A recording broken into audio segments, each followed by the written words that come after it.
J'aime penser aux êtres humains. Nous sommes fascinants, stupides, scandaleux, imprévisibles et bien d'autres choses encore. La créativité des humains m'épate tous les jours. Le nombre de fois où j'ai ri aux éclats à cause d'un commentaire sur Reddit, eh bien, ce n'est que quelques fois par jour, mais c'est quand même cool. J'adore voir un étranger en aider un autre. Pouvez-vous croire qu'un être humain a marché sur la Lune il y a 52 ans? On fait des choses incroyables. Nous pouvons aussi être vraiment stupides.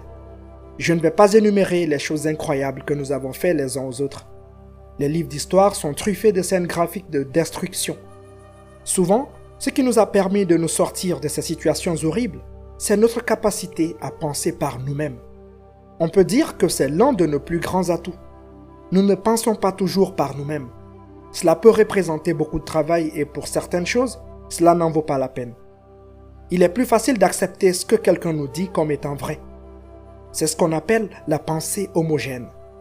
Adopter les pensées et les opinions du groupe peut être dangereux. Peter Thiel, auteur de Zero to One et cofondateur de PayPal et Palantir, a récemment donné une conférence sur ces mêmes sujets. Il a suggéré que nous organisons une parade pour le ou les créateurs de Bitcoin, Satoshi Nakamoto. Il a fait l'éloge de Satoshi pour avoir essayé d'améliorer un système dont on nous dit qu'il est le meilleur moyen de générer une monnaie nationale. Enfin, il a félicité Satoshi pour sa capacité à penser par lui-même. La plupart d'entre nous n'ont pas besoin de s'efforcer de secouer le système financier mondial. Nous avons une obligation envers nous-mêmes de chercher nos propres réponses. Cependant, il est plus facile de suivre le courant. On peut même être assez bête pour vivre sa vie en fonction d'une rime. L'une d'entre elles que j'ai toujours respectée est la suivante: la bière avant l'alcool. Vous n'avez jamais été aussi malade? L'alcool avant la bière et vous êtes tranquille. Ma bulle de boisson a récemment éclaté lors d'un voyage en Italie. J'ai eu le plaisir de visiter le pays avec les gens du coin. Les Italiens sont très pointilleux sur ce que l'on boit et quand. J'ai été surpris de constater qu'ils préféraient la bière avec la pizza plutôt que le vin. Allez savoir pourquoi. J'ai également appris que les Italiens avec qui j'étais commençaient par la boisson la plus forte et allaient jusqu'à la plus légère. Le contraire de ce que ma comptine m'a appris. Il s'avère qu'il n'y a aucune science derrière aucune de nos méthodologies. J'avais une rime idiote pour soutenir la mienne.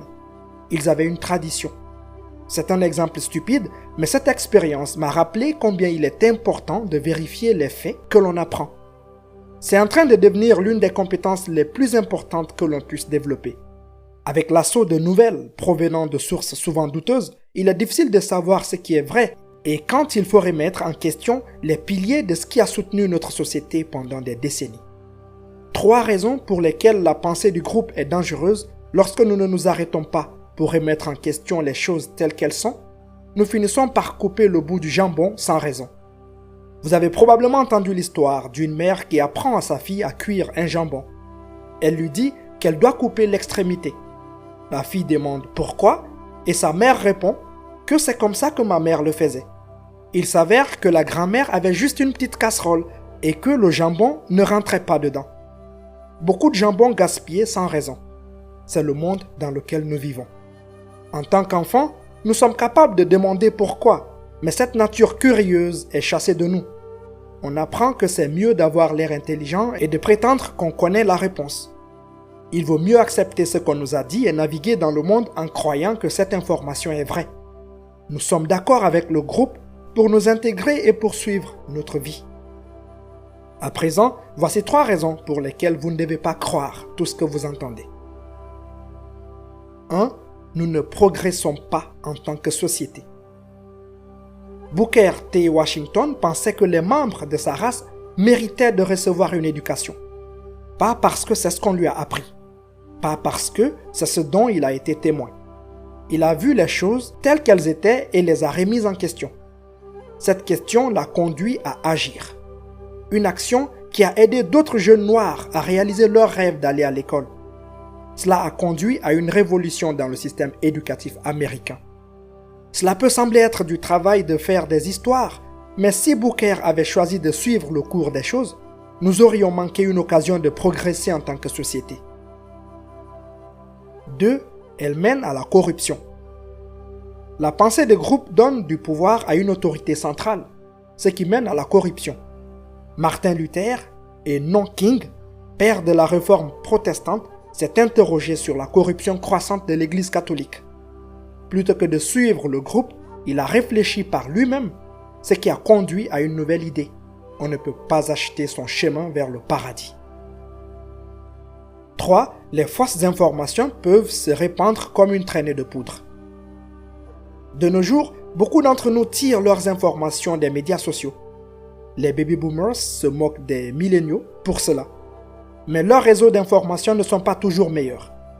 Tout le monde est influencé par quelque chose. Et bien souvent, cela a à voir avec l'argent. Même les sources d'informations dignes de confiance se trompent parfois. Certaines sources d'informations ne font que débiter leurs opinions personnelles.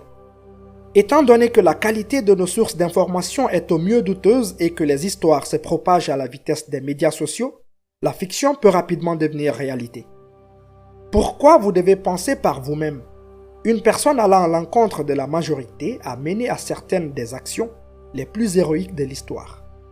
Nommez n'importe quelle personne connue pour sa forme et vous nommerez une personne qui a défendu ses convictions, a remis en question la façon dont les choses étaient faites et a changé le monde en allant à contre-courant. Nous apprenons à connaître ces héros dès notre plus jeune âge.